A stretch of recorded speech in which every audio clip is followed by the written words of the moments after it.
Podemos poner de pie. Quisiera que puedan orar por mí, porque yo me había preparado toda la semana, pero ya ingresé acá al escenario y se me olvidó todo.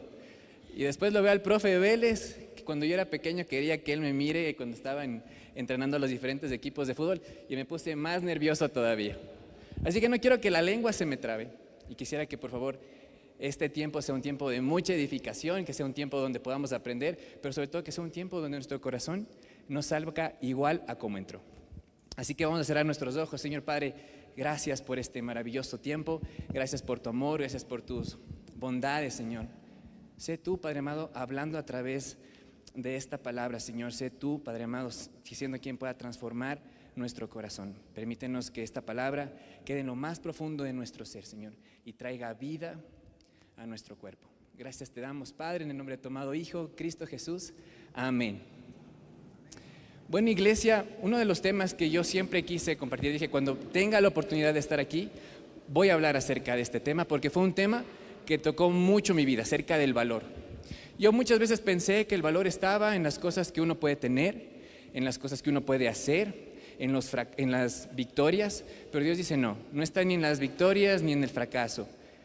Quién tú eres y tu valor está en lo que Dios dice que eres. Así que el día de hoy voy a iniciar. Y bueno, hoy estoy compartiendo esta presentación gracias al apóstol ChatGPT, que me ayudó a hacer todas las presentaciones y a poder plasmar de mejor manera lo que les quiero decir. Y quisiera iniciar con una historia, iglesia. Quisiera contarles una pequeña historia acerca de un padre, un hombre sabio en el arte de trabajar la madera. Un día este padre decidió entregarle un bloque de madera a cada uno de sus hijos. El hijo menor no tenía idea de qué hacer con ese bloque, así que agarró el bloque y lo puso en su cuarto. Nunca descubrió su verdadero valor. El segundo hijo tenía un anhelo de transformar inmediatamente ese bloque en algo monetario, en algo que podía tener un rédito. Así que seguramente vio que aquí en Ambato los niños están regresando a las clases y transformó ese bloque de madera en una docena de lápices que fueron luego vendidos en la librería de ese pueblo. Pero el último hijo, el hijo mayor, él era diferente. Yo creo que él actuó de una manera distinta porque conocía el oficio de su padre. Sabía que esa madera tenía un inmenso potencial. No se apresuró, sino que en lugar de eso reflexionó, estudió el material y con paciencia talló finísimas piezas que luego fueron comercializadas en una colección de relojes exclusivo que llegó a tener un valor incalculable. Ahora, yo me pregunto, ¿cómo un bloque de madera del mismo tamaño, proveniente posiblemente del mismo árbol, entregados a miembros de la misma familia, llegó a tener un valor distinto? Y creo fielmente, iglesia, que el valor no se encontraba en la madera en sí. El verdadero valor dependía de las manos de quien sabía ver su potencial y transformarlo en algo extraordinario. Y de eso quiero hablar el día de hoy. Iglesia, quisiera centrar este mensaje en el valor de nuestras vidas, pero creo que no habría sentido de hablar acerca del valor si no le preguntamos al creador de la vida qué opina acerca de nosotros. Así que hoy quiero llevarlo a Mateo 22, si me pueden acompañar en la Biblia, Mateo 22. Le quiero invitar a que usted en este momento se convierta en un cazador de tesoros para escudriñar en la palabra qué tiene que decir Dios acerca de lo que es del valor. Y Mateo 22 nos presenta una historia donde Jesús es interrogado por un grupo de fariseos. Si usted no conoce quiénes son los fariseos, era un grupo religioso que trataba de hacerle caer a Jesús para luego crucificarle. Mateo 22, el versículo 17, nos dice lo siguiente. Ellos interrogaron a Jesús de esta forma: dinos pues, ¿qué te parece? ¿Es lícito dar tributo a César o no? Pero Jesús, conociendo la malicia de ellos, les dijo: ¿por qué me tentáis, hipócritas? Mostradme la moneda del tributo. Y ellos le presentaron un denario. Entonces les dijo: ¿de quién es esta imagen y la inscripción? Le dijeron: de César. Y les dijo: dad pues a César lo que es del César, y a Dios lo que es de Dios. Oyendo esto, se maravillaron y dejándole se fueron. Me encanta esta historia, porque en este momento Jesús empieza a presentarnos un concepto de valor. Él dice, mostradme la moneda. Jesús preguntaba acerca de la imagen de la moneda con un sentido. Él sabía que esa moneda tenía un valor por su imagen. Entonces, nosotros podemos deducir que en el concepto de Jesús, la imagen determina el valor. Y Jesús utiliza este concepto para hacer una comparativa. Dad al César lo que es del César y a Dios lo que es de Dios. Entonces, yo puedo ver que César tenía un valor por medio de la imagen que se presentaba en la moneda. Pero yo le quiero preguntar a usted, ¿qué imagen tiene Dios? ¿Qué representa la imagen de Dios? Y yo creo que en este punto Jesús nos hace una invitación para poder regresar al Génesis y hablarnos de una gran verdad acerca de la imagen de Dios. Y quisiera que me acompañe Génesis 1, y mientras nos trasladamos a Génesis 1, quisiera mostrarle una serie de imágenes de cómo cientos de científicos han descubierto un patrón en la creación. Un patrón que lo vemos representado en las siguientes imágenes. Podemos ver este mismo patrón, esta misma forma geométrica en el universo. Lo podemos ver incluso representado en estas tormentas que generalmente se presentan y solamente se pueden ver desde la luna. Lo podemos ver este mismo patrón en los animales y en las plantas. Pero Génesis 1, el versículo 27, que dice lo siguiente: Dios creó al hombre a su imagen. Y este patrón nosotros lo podemos ver representado también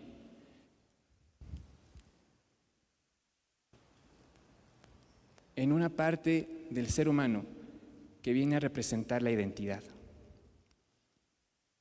Génesis 2:7 dice: entonces Dios formó al hombre del polvo de la tierra y sopló en su nariz el aliento de vida, y el hombre fue un ser viviente.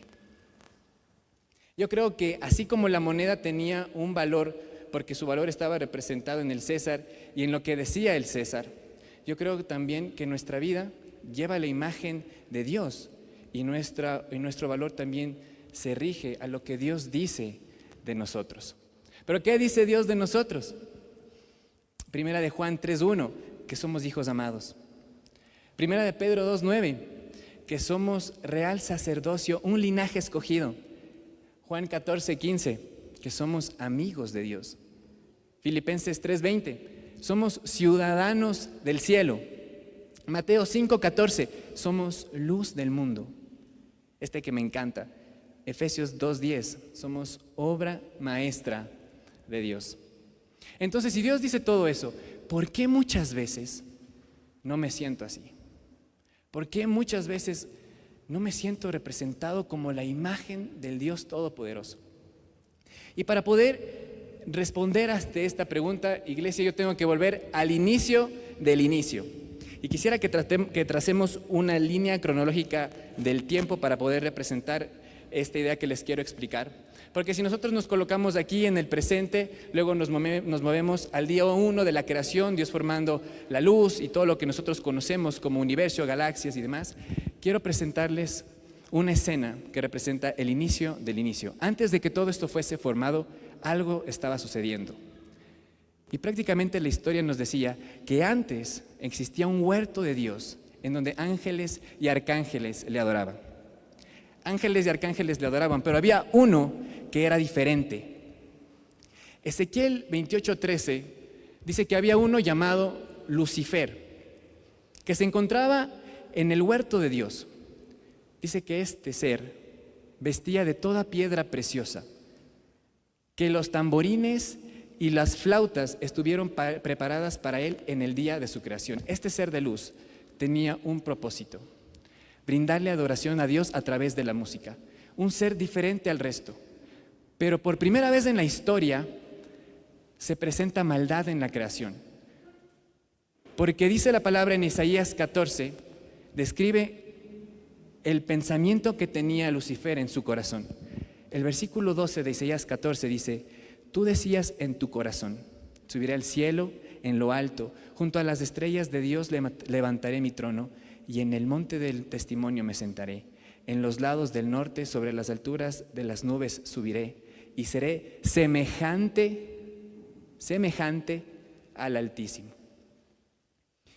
Iglesia, dice la palabra que en este momento se encontró maldad en el corazón de Lucifer y él fue desterrado a lo profundo del abismo, a una oscuridad en donde no existía nada. Recordemos en dónde estamos ubicados, ¿ya? No existía la creación aún. Y a esa nada es arrojado el enemigo.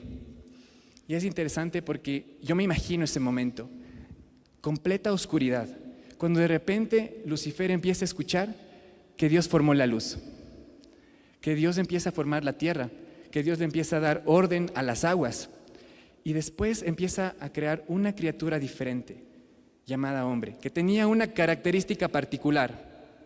¿Saben cuál era esa característica? Que Dios lo formó a semejanza de Dios, de Él.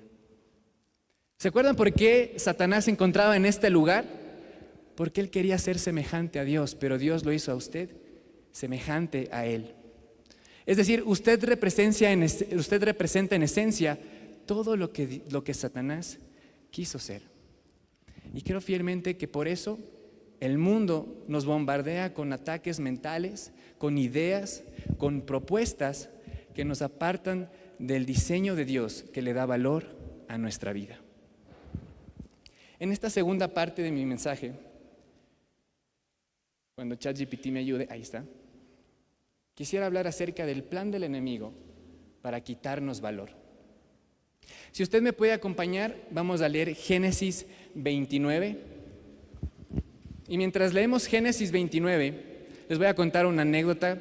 Cuando yo estaba en la universidad, recuerdo que tenía un profesor, él se llamaba Jaime Ocampo. Este profesor, él era médico, pero por cosas de la vida se había dedicado más a las ciencias administrativas y él me estaba dando una clase que se llamaba Fundamentos de la Administración. Recuerdo que él dijo en una clase algo que nunca voy a olvidar, porque él nos dio un ejemplo haciendo relación a la medicina.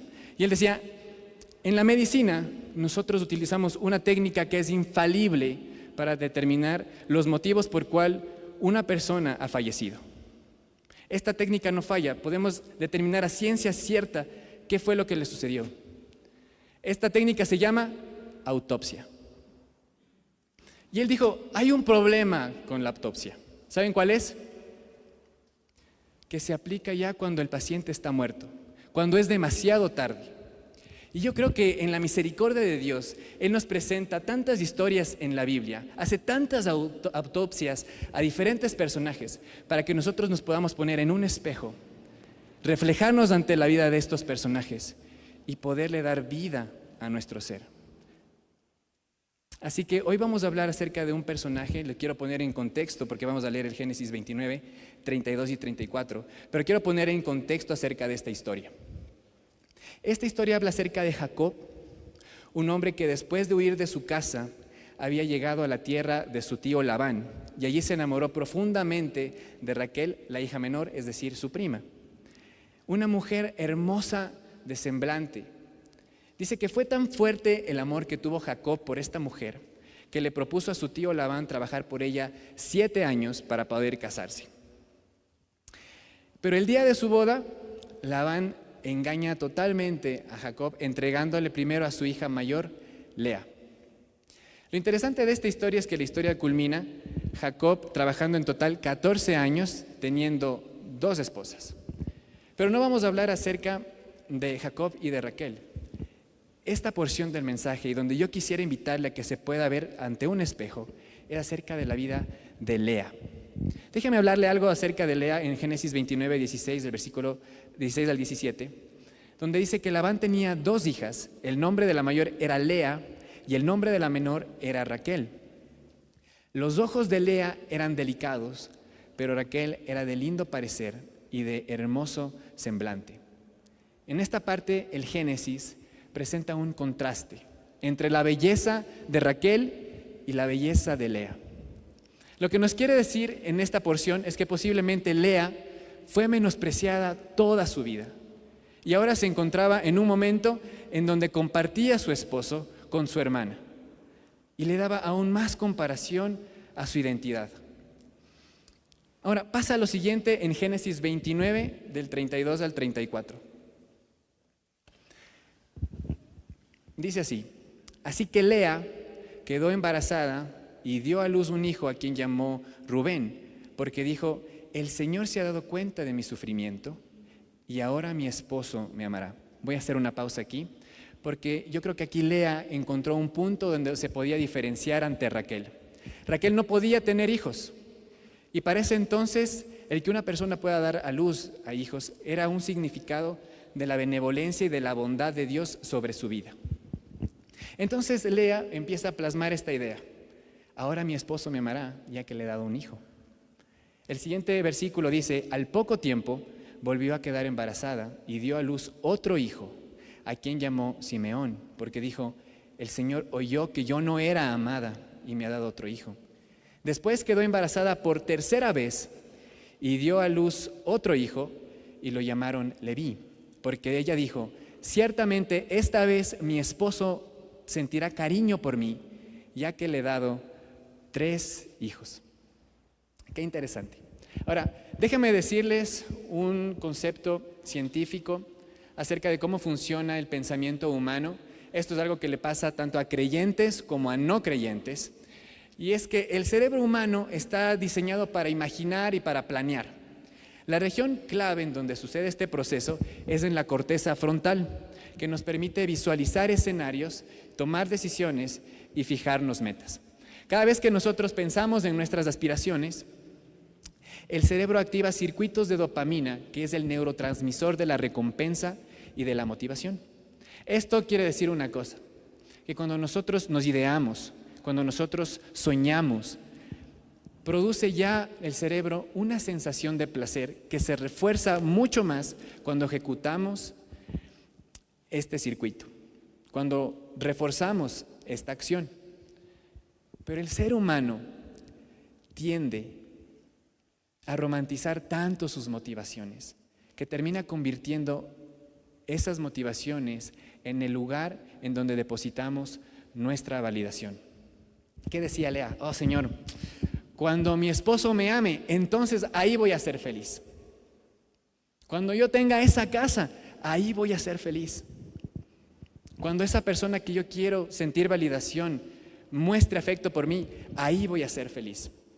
Y Lea puso todas estas motivaciones como un todo en su vida. ¿Sabía usted que muchas de nuestras motivaciones en realidad son causadas por unas necesidades no satisfechas en el subconsciente? El dolor del rechazo, el cerebro lo asimila de la misma manera que lo que asimila un dolor físico, tal cual. Y yo miro la vida de Lea y veo una mujer que vivió una carencia de afecto durante toda su vida. Y eso fue lo que provocó en ella esa necesidad de buscar la aprobación de su esposo para poder sentirse llena. Ahora, Proverbios 14, 12. Si usted me puede acompañar, Proverbios 14, el versículo 12, dice lo siguiente: hay caminos que al hombre le parecen derechos, pero su fin es un camino de muerte.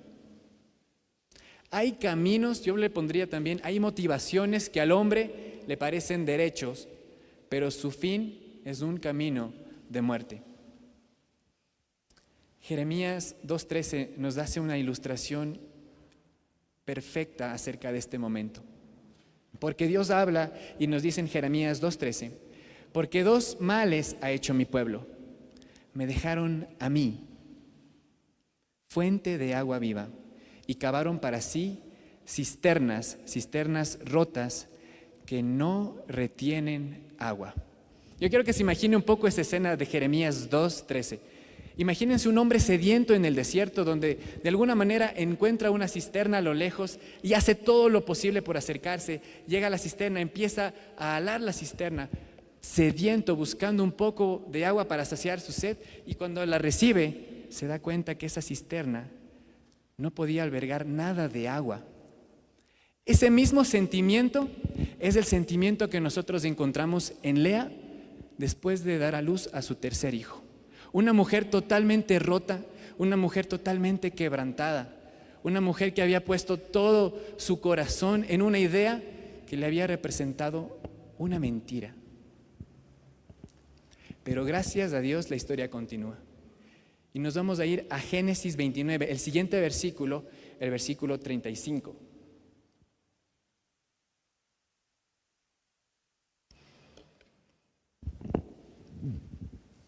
La palabra dice: una vez más, Lea quedó embarazada y dio a luz otro hijo, a quien llamó Judá, porque dijo: ahora alabaré al Señor.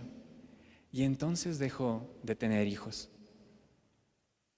Me encanta esta porción de la palabra, porque benditos sean esos basta de Dios, esos hasta aquí de Dios, ese momento donde uno puede hacer una pausa en su vida y reconocer que el camino que siguió durante mucho tiempo era un camino que no le podía dar esa felicidad, esa saciedad que el corazón necesita. Y hace un pare cuando ella decidió alabar al Señor. Mateo 5:13 dice lo siguiente: Dios bendice a los que son pobres en espíritu y se dan cuenta de la necesidad que tienen de Él, porque el reino de Dios les pertenece.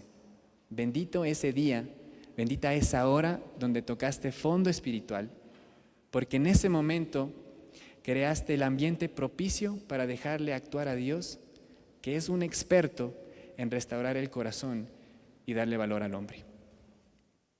Ahora, Génesis no detalla exactamente cuál fue el proceso, cuál fue ese encuentro que Lea tuvo con Dios para que ella decidiera cambiar su camino. Pero en el Nuevo Testamento, con la vida de Jesús, puedo ver tantas historias, cada una diferente, cada una personal, pero tantas historias donde Dios nos muestra la intención que tenía de devolverle valor a las personas. Hay una en particular que quisiera que me acompañe, porque esta habla acerca del plan revelador de Dios para devolverle valor al hombre. Y se encuentra en Lucas, el capítulo 7. Quisiera que me acompañe.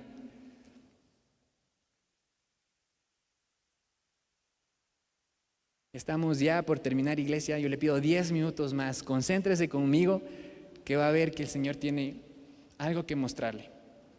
Lucas, el capítulo 7, versículo del 37 al 43.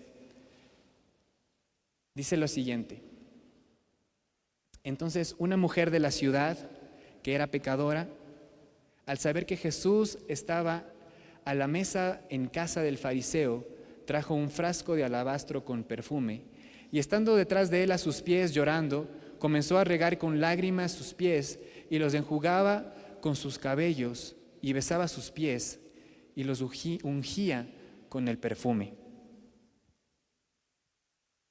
Cuando vio esto, el fariseo que le habían convidado dijo para sí: si fuera profeta, refiriéndose a Jesús, conocería quién y qué clase de mujer es la que le toca, que es pecadora.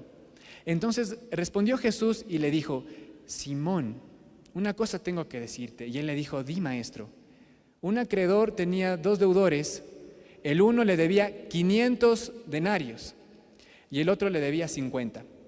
Y no teniendo ellos con qué pagar, perdonó a ambos. Di pues, ¿cuál de ellos le amará más? Respondiendo Jesús dijo: pienso que aquel a quien perdonó más. Y él le dijo: rectamente has juzgado. Me encanta esta historia porque el Señor empieza a mostrarnos el plan que Él tiene para devolverle valor a las personas. Y en un plan, lo primero que uno traza es ¿qué? El objetivo. ¿Qué quiero conseguir? ¿Qué quiero atrapar? Y aquí el Señor nos dice y nos revela un ejemplo que yo lo pude ver representado en un momento cuando yo vi una entrevista que le hacían a una madre. A esta madre le decía: señora, ¿a cuál de sus hijos usted ama más? El señor tenía como 8 hijos. Y la señora muy sabiamente dijo: si bien es cierto, creo que en este momento amo más a aquel que me necesita más. Y lo mismo está haciendo el Señor Jesús al representarnos esta historia, porque está poniendo el objetivo de a quién es el que quiere darle más valor. Al Señor lo que quiere decir es aquel que está apartado, aquel que está necesitado, aquel que tiene un vacío profundo en su corazón, aquel que es rechazado, aquel pecador. Ese es mi objetivo. Ese es mi objetivo. Jesús rompe nuestra lógica humana de medir nuestro valor en términos de méritos, cuando dice que aquel que es perdonado mucho, ama mucho. Nos revela que para Dios el valor de una persona no se mide por cuán perfecta es o cuán cercana ha estado a Él. Yo creo fielmente que el Señor no me valora más a mí, que estoy aquí hoy al frente de ustedes, que lo que le valora a usted, que quizás hoy no quiso venir. Creo que más bien el Señor muestra un afecto enorme por usted. 1 Corintios 1, 27, 29 dice, sino que Dios escoge lo necio del mundo para avergonzar a los sabios. Y Dios escoge lo débil del mundo para avergonzar lo que es fuerte. También ha escogido Dios lo vil y lo despreciado del mundo y lo que no es para anular lo que es, para que nadie se jacte delante de Dios. Después de esta porción, quisiera que leamos el mismo capítulo de Lucas 7, continuando en el versículo 44 al 48. Después de tener esta conversación, Jesús con Simón, dice la palabra que, vuelto a la mujer, dijo a Simón, ¿ves a esta mujer? Entré en tu casa y no me diste agua para mis pies, mas esta ha regado mis pies con lágrimas y los ha enjugado con sus cabellos. No me diste beso, mas esta, desde que entré, no ha cesado de besar mis pies. No ungiste mi cabeza con aceite, mas esta ha ungido con perfume mis pies. Por lo cual te digo que sus muchos pecados le son perdonados, porque amó mucho. Mas aquel a quien se le perdona poco, poco ama. Y ella le dijo, tus pecados son perdonados. En esta segunda parte me gusta exponerlo de esta manera, porque una vez que Jesús traza el objetivo, luego viene a trazar el plan. Y me muestra Jesús en el versículo 44 ciertas analogías o ciertos simbolismos que utiliza para revelarnos cuál es el plan de Dios para devolvernos valor. Y dice en el versículo 44 que la mujer lavó los pies de Jesús con sus lágrimas. Yo creo que en el plan de Dios el primer punto de restauración se enfoca en nuestros sentimientos, en nuestras emociones, en aquellas cosas que nos duelen, en aquellos momentos en donde nos sentimos solos. El primer punto de restauración que Dios quiere tener en nuestra vida está en nuestros sentimientos y en nuestras emociones. En el versículo 45 dijo, la mujer no paró de besarle sus pies. Y en este contexto bíblico-cultural, una mujer que era conocida como pecadora no tenía el moral para poder acercarse a un rabino o a un maestro, mucho menos de darle alguna reverencia. Pero Jesús nos muestra que ella besó sus pies, diciéndole que ella no solamente lavó, que era el estándar de ese momento, sino que también lo besó. Y yo creo que en el plan de Dios el segundo punto de restauración es devolverle al hombre su dignidad. Yo agradezco porque tenemos un Dios que limpia nuestro nombre. Salmos 113 del 7 al 8 dice, Él levanta del polvo al hombre y del muladar exalta al menesteroso para hacerlo sentar con los príncipes de su pueblo. De lo más bajo, Dios nos sienta en lugares de honra. Y finalmente en el versículo 46 dice que la mujer unge la cabeza con perfume. Y esta parte me parece interesante, porque el perfume representa lo más valioso que tenía la mujer. Entonces la mujer derrama lo más valioso que tenía sobre lo más valioso que había encontrado, que era Jesús.